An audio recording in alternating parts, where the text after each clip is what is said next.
Tchadiennes, Tchadiens, mes chers compatriotes, au sein de l'année 2023, je tiens à m'adresser à vous avec un réel et grand plaisir pour vous présenter mes vœux les meilleurs. Je voudrais souhaiter à vous tous, ainsi qu'à toutes vos familles respectives, une année de santé, de prospérité et de bonheur. Pour notre cher pays, le Tchad, je formule mes sincères vœux de paix, de stabilité, de prospérité et de développement. L'année 2022, qui tire à sa fin, a été particulièrement chargée pour nous tous. Elle a été marquée par des événements majeurs et déterminants, mais aussi par des moments éprouvants et regrettables. Elle aura été, malgré toutes les épreuves, porteuse de beaucoup d'espoir. Oui, face aux conflits intercommunautaires, aux manifestations destructives, aux attaques terroristes, aux pertes humaines sur les routes, aux violences autour des zones aurifères et aux dégâts engendrés par les catastrophes naturelles, notre peuple a fait preuve d'une capacité de résilience exceptionnelle. C'est le lieu ici de m'incliner une fois de plus devant la mémoire de tous les morts et exprimer les sentiments de solidarité de l'ensemble des Tchadiens avec les proches de toutes les victimes. Mes chers compatriotes, sur le note positive, cette année qui s'achève nous a permis de démontrer au reste du monde que le Tchad est un pays debout et à l'ouvrage.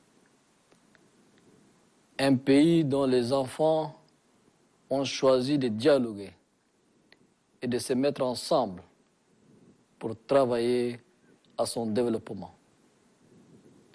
En effet, après avoir construit le socle de notre transition, 2022 nous a permis de tenir les paris de la marche vers un Tchad réconcilié et havre de paix à travers l'organisation du dialogue national inclusif et souverain.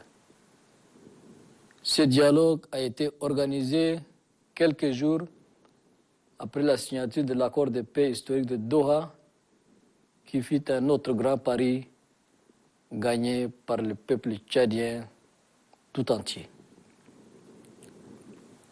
Pour la première fois dans l'histoire politique de notre pays, l'écrasante majorité des forces vives de la nation s'est assise ensemble pour examiner tous les maux dont souffre le Tchad à l'effet de lui administrer les bons traitements. Après un profond exercice d'introspection, sans tabou et sans complaisance, le dialogue national inclusif et souverain a permis aux participants de décider souverainement d'engager le pays sur une deuxième phase de transition de 24 mois. Ces 24 mois de transition ont pour objectif ultime le retour à l'ordre constitutionnel et la mise sur le rail d'un Tchad refondé et tourné vers un développement intégré et durable. Ce Tchad réconcilié se construira avec les Tchadiens de tous les horizons. C'est pour cela que nous avons mis en place un gouvernement d'union nationale conduit par un Premier ministre de transition issu de l'ancienne opposition. guidés par les résolutions et recommandations du dialogue national inclusif et souverain, nous allons main dans la main, patiemment mais sûrement, marcher vers le nouveau Tchad, tant souhaité pour qu'enfin notre pays puisse se consacrer pleinement à son développement et à l'épanouissement entier de ses fils et filles. Tchadiennes, Tchadiens, mes chers compatriotes, bien que la consolidation de la paix a occupé l'essentiel de notre temps et de notre énergie, nous n'avons pas perdu de vue les questions sociales, notamment la nécessité d'assainir le climat social en maintenant un dialogue permanent avec les partenaires sociaux et en remplissant l'ensemble de nos obligations. C'est ainsi que nous avons intégré en 2022 5 000 jeunes diplômés à la fonction publique et recruté 1 500 policiers, en majorité des jeunes diplômés sans emploi, par remplacement numérique, grâce à un contrôle biométrique sur les effectifs de la police nationale. Nous allons continuer à actionner tous les leviers de notre économie en vue de réduire le taux de chômage à travers la création des emplois décents. Les différentes zones économiques spéciales qui sont créées vont concourir à cela. La relance des travaux de chantier en arrêt depuis très longtemps contribue déjà à cette volonté d'offrir l'emploi aux jeunes Tchadiens. Nous travaillerons en 2023 pour répondre aux attentes pressantes et légitimes de nos populations. Au premier rang de ces attentes figure la sécurité intérieure. Elle occupera une place de choix dans l'action gouvernementale pour garantir la sécurité, la protection et la quiétude aux populations et mettre fin à toutes les formes de violence qui continuent d'endeuiller des familles tchadiennes. À cet égard, nous avons instruit le gouvernement de regrouper l'ensemble des forces de sécurité qui concourent à la sécurité intérieure sous la bannière du ministère de la Sécurité publique pour assurer une meilleure coordination de leur action sous un commandement unifié. À cela s'ajoute le renforcement progressif des forces en charge de la sécurité intérieure en formation et en matériel pour mieux protéger les personnes et les biens sur l'ensemble du territoire national. La mise en synergie de l'action de toutes les forces de sécurité aux côtés de la police nationale permettra à cette dernière de mieux remplir sa grande mission dans le respect strict et constant des droits de l'homme, de la loi et de la justice. La justice constituant le rempart de notre vivre ensemble, mais aussi la préoccupation la plus commune de tous les Tchadiens, doit accélérer ces réformes pour être pleinement et rapidement au rendez-vous de sa vocation première. Tchadiennes, Tchadiens, mes chers compatriotes, nos frontières et nos populations dans les zones frontalières doivent être mieux protégées. C'est donc avec détermination que nous allons accentuer notre lutte contre la nébuleuse secte Boko Haram qui continue de nous agresser à partir de ses bases étrangères.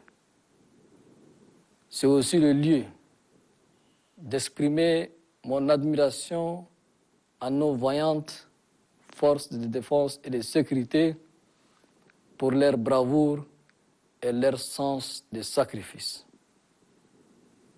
À tous nos braves soldats tombés ou blessés en défendant la patrie à l'intérieur de nos frontières ou en opération extérieure, la patrie est à jamais reconnaissante. Pour prévenir le conflit intercommunautaire à l'intérieur du pays, le gouvernement doit accompagner les autorités traditionnelles et coutumières à bien gérer les différends entre les communautés dans le respect des traditions et coutumes quand elles ne sont pas en contradiction avec les lois de la République qui doivent s'imposer à tous. L'équilibre entre les coutumiers et la loi républicaine doit être notre boussole afin que cesse le théorie macabre qui endeuille nos populations pour que règne l'entente et la cohabitation pacifique. Mes chers compatriotes, les inondations de cette année ont affecté une grande partie de notre pays. Des pluies diluviennes ont entraîné une montée des eaux du Chari et du Logone à des proportions jamais égalées depuis 1961. Cette situation s'est soldée par la destruction massive des terres agricoles et des habitations privées. Elle a également provoqué une urgence humanitaire de grande ampleur qui nous a tous attristés et interpellés. Un triste état de fait qui nous rappelle que gouverner, c'est prévoir et anticiper. D'ores et déjà, le gouvernement a été instruit pour inscrire dans ses actions prioritaires la révision intégrale du plan d'urbanisme des zones inondables pour anticiper avec des solutions durables face à ces phénomènes qui seront fréquents en raison des changements climatiques que nous subissons. Mes chers compatriotes, je sais que vous attendez impatiemment de voir la concrétisation des efforts du gouvernement dans le domaine énergétique. Je vous comprends. Cette question cruciale a fait l'objet de plusieurs mesures dans le cadre d'un ambitieux plan de renaissance énergétique et nous osons croire que l'année 2023 sera le début de la solution définitive aux récurrentes crises et insuffisances énergétiques. L'électricité en permanence est aujourd'hui une réalité dans certaines villes de notre pays. Elle doit l'être partout au Tchad, notamment dans notre grande et belle capitale. J'y verrai personnellement. Parallèlement à nos efforts dans le domaine de l'énergie, nous allons relancer le projet de construction routière en arrêt et entreprendre d'autres projets qui assureront la mobilité à nos populations laborieuses qui peinent à écouler le produit de leur dur labeur. La priorité sera donnée aux routes qui interconnectent nos régions pour faciliter et développer les échanges internes. De même, les projets de liaison routière avec les pays voisins vont également être poursuivis. Le Tchad étant un pays enclavé, notre développement passe essentiellement par le développement de notre réseau routier. L'industrialisation, la modernisation et le développement de notre secteur agricole aura tout le soutien nécessaire pour nous assurer au minimum notre sécurité alimentaire grâce à notre production nationale. Pour le secteur de l'élevage, la nouvelle dynamique de construction et de mise en marche de plusieurs abattoirs modernes dans plusieurs villes sera maintenue afin de tirer tous les avantages de l'exploitation de cette généreuse mamelle de notre économie. Sur le plan de la gouvernance économique et dans le but de renforcer la confiance entre les citoyens et les administrations publiques, nos efforts doivent être poursuivis. Des politiques judicieuses et courageuses, des règles transparentes et des institutions solides et efficaces sont essentielles pour atténuer le risque. La conception des cadres institutionnels appropriés doit permettre à notre économie d'être suffisamment attrayante et compétitive pour attirer les capitaux privés, tant nationaux qu'étrangers, vers des secteurs autres que celui de l'industrie extractive. Ces capitaux stimuleront le commerce et favoriseront la croissance et la transformation économique. Notre pays doit engager de manière soutenue les réformes relatives à la qualité de l'administration publique, la transparence, la responsabilité, l'éthique, la gestion de la dette et la mobilisation des ressources. L'aboutissement effectif de ces efforts contribuera à améliorer la gouvernance économique et financière au niveau national et à renforcer l'état de droit et la justice. En outre, elles ouvriront des perspectives de financement pour le Tchad pour investir davantage dans le capital humain et la diversification économique pour améliorer la vie de la population. Nous invitons d'ores et déjà les investisseurs à venir investir dans nos nouvelles zones économiques spéciales où ils auront des conditions attractives pour leur investissement. Nous allons accentuer également la lutte contre la corruption qui sape tous nos efforts de développement. La Cour des comptes, les inspections départementales, les services spéciaux et tous les autres mécanismes de contrôle et de répression contre la corruption doivent fonctionner de façon optimale. Nous serons bien regardants dans la gestion des ressources de l'État pour que tout se déroule dans la transparence et l'efficience.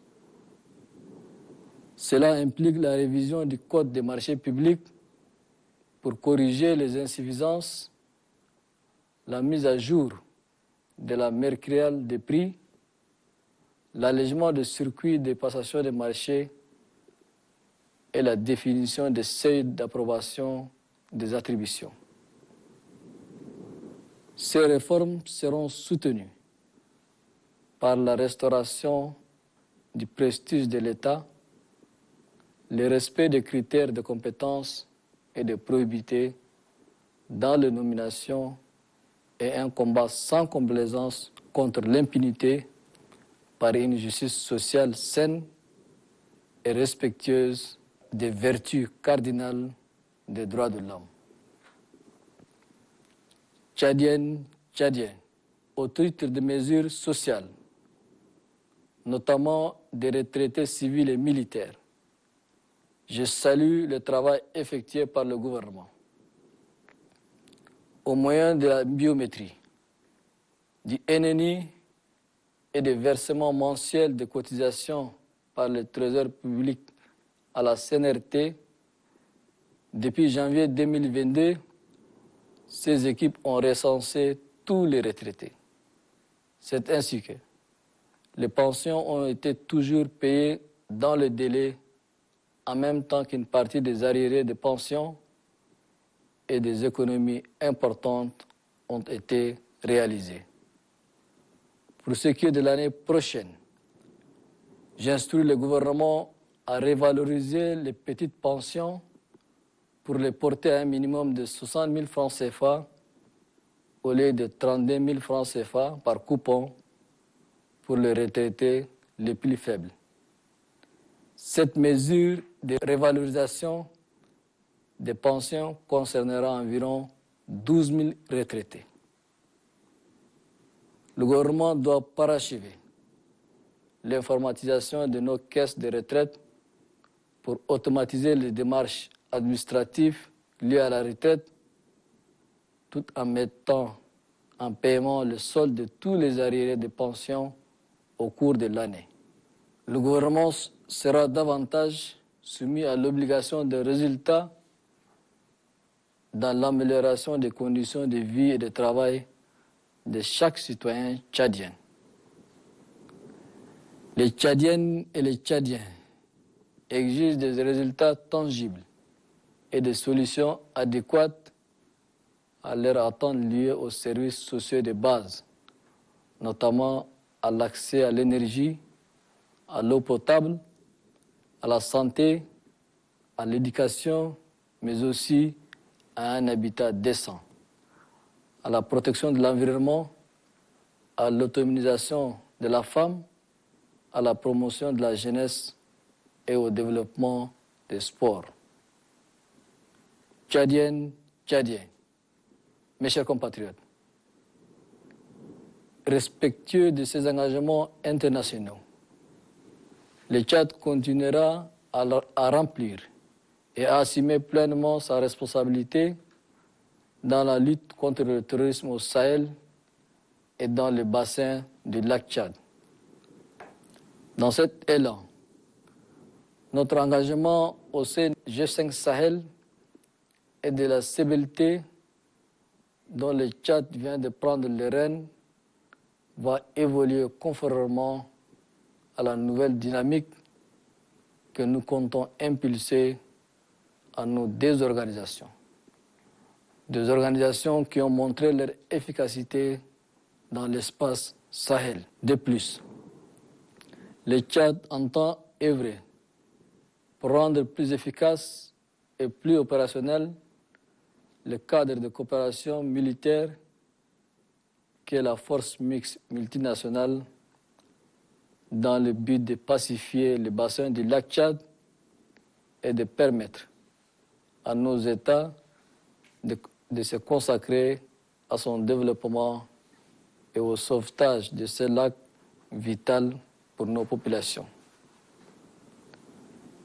Traversant un contexte difficile et sensible de transition politique, le peuple tchadien a plus que jamais besoin du soutien de ses amis et partenaires. Je ne saurais saluer, à juste titre, la dynamique de coopération avec les pays amis, la communauté internationale et nos partenaires au développement pour leur disponibilité constante à appuyer le Tchad sous diverses formes de coopération agissantes et exemplaires. 2022 n'aura pas été une année facile pour notre action diplomatique et internationale. Il aura fallu du tact et de l'engagement pour défendre notre position face aux difficultés réelles et relevant du concret dans notre pays, mais aussi et surtout face aux problèmes imaginaires relevant de la perception et de l'interprétation de ceux qui pensent connaître notre propre pays mieux que nous-mêmes.